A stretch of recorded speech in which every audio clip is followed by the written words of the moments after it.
ॐ श्री परमात्मने नमः। श्रेयान् द्रव्यमयात् यज्ञात् ज्ञानयज्ञ परन्तपः सर्वं कर्म अखिलं पार्थ ज्ञाने परिसमाप्यते। श्रेयान् श्रेष्ठ, द्रव्यमयात् संपत्ति के, यज्ञात यज्ञ से, ज्ञान यज्ञ यानी ज्ञान यज्ञ, परंतप हे शत्रुओं को दंडित करने वाले, सर्वम सभी, कर्म कर्म, अखिलम पूर्णतः, पार्थ हे पृथापुत्र, ज्ञाने ज्ञान में, परिसमापयते समाप्त होते हैं। हे परंतप द्रव्य यज्ञ से ज्ञान यज्ञ श्रेष्ठ है। हे पार्थ अंतोत्गत्वा सारे कर्म यज्ञों का अवसान दिव्य ज्ञान में होता है।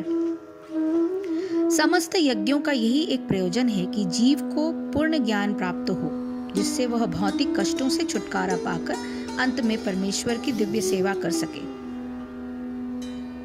और परमेश्वर की दिव्य सेवा कर सके तो भी इन सारे यज्ञों की विविध क्रियाओं में रहस्य भरा है और मनुष्य को यह रहस्य जान लेना चाहिए। कभी कभी कर्ता की श्रद्धा के अनुसार यज्ञ विभिन्न रूप धारण कर लेते हैं।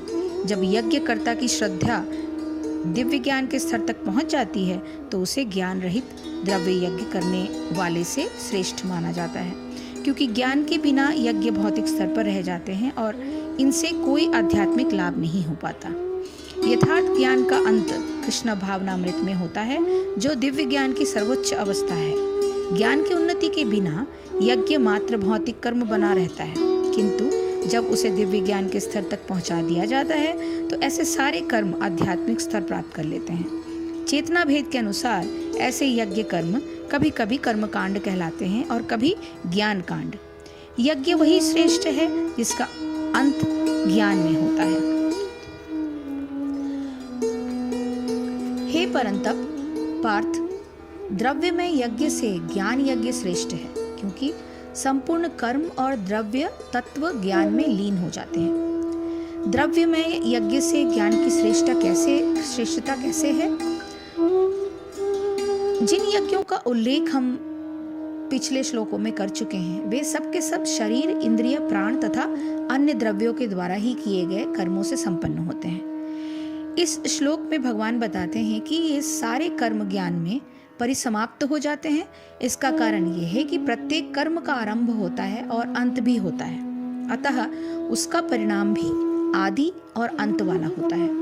उन कर्मों के परिणाम से सुख अथवा दुख का भोग न करने से, अर्थात सुखी अथवा दुखी होने के स्थान पर उस परिणाम का कर्तव्य पालन में लोक संग्रह के लिए उपयोग कर लेने से मनुष्य को अपने वास्तविक आत्मस्वरूप का ज्ञान हो जाता है। साथ ही जीवनोपयोगी भोग भी प्राप्त होते रहते हैं। इसी को इस अध्याय के 31वें श्लोक में यज्ञों के परिणाम स्वरूप ज्ञानामृत का अनुभव करते हुए सनातन परब्रह्म परमात्मा की प्राप्ति बताया गया है और यही तत्व ज्ञान की पराकाष्ठा है। इन द्रव्य में यज्ञों से विलक्षण कुछ यज्ञ ऐसे होते हैं जिनमें विचार, मनन और संयम की प्रधानता होती है। ऐसे यज्ञों को ज्ञान यज्ञ कहा जाता है। द्रव्य में यज्ञों से ज्ञान यज्ञ को श्रेष्ठ बताने से तात्पर्य यह है कि द्रव्य में यज्ञों में पदार्थों तथा शरीर, वाणी और मन की क्रियाओं का उपयोग होता है, किंतु ज्ञान यज्ञ में प्रधानता केवल विचार, मनन और संयम की होती है, जिसके लिए किसी अन्य पदार्थ अथवा क्रिया की आवश्यकता ही नहीं होती। इसके साधन के लिए किसी तत्वज्ञ महापुरुष की सन्निधि में निरंतर रहना अत्यंत आवश्यक है, जिससे उनके अनुशासन में भी जीवनचर्या चल सके। जैसा कि अगले श्लोक में स्पष्ट किया गया है कि परिवार में रहते हुए ऐसा करना अत्यंत कठिन है, क्योंकि परिवार की दैनिक आवश्यकताएं संयम प्रधान अनुशासन से विरोध उपस्थित कर सकती है। अतः ऐसा साधन बहुत कम मनुष्य ही कर सकते हैं। संबंध यह है कि अब भगवान ज्ञान यज्ञ के द्वारा तत्व ज्ञान प्राप्त करने की प्रणाली बताते हुए आगे के श्लोकों का वर्णन करते हैं। हरे कृष्ण कृष्ण कृष्ण हरे हरे, हरे राम राम राम हरे हरे।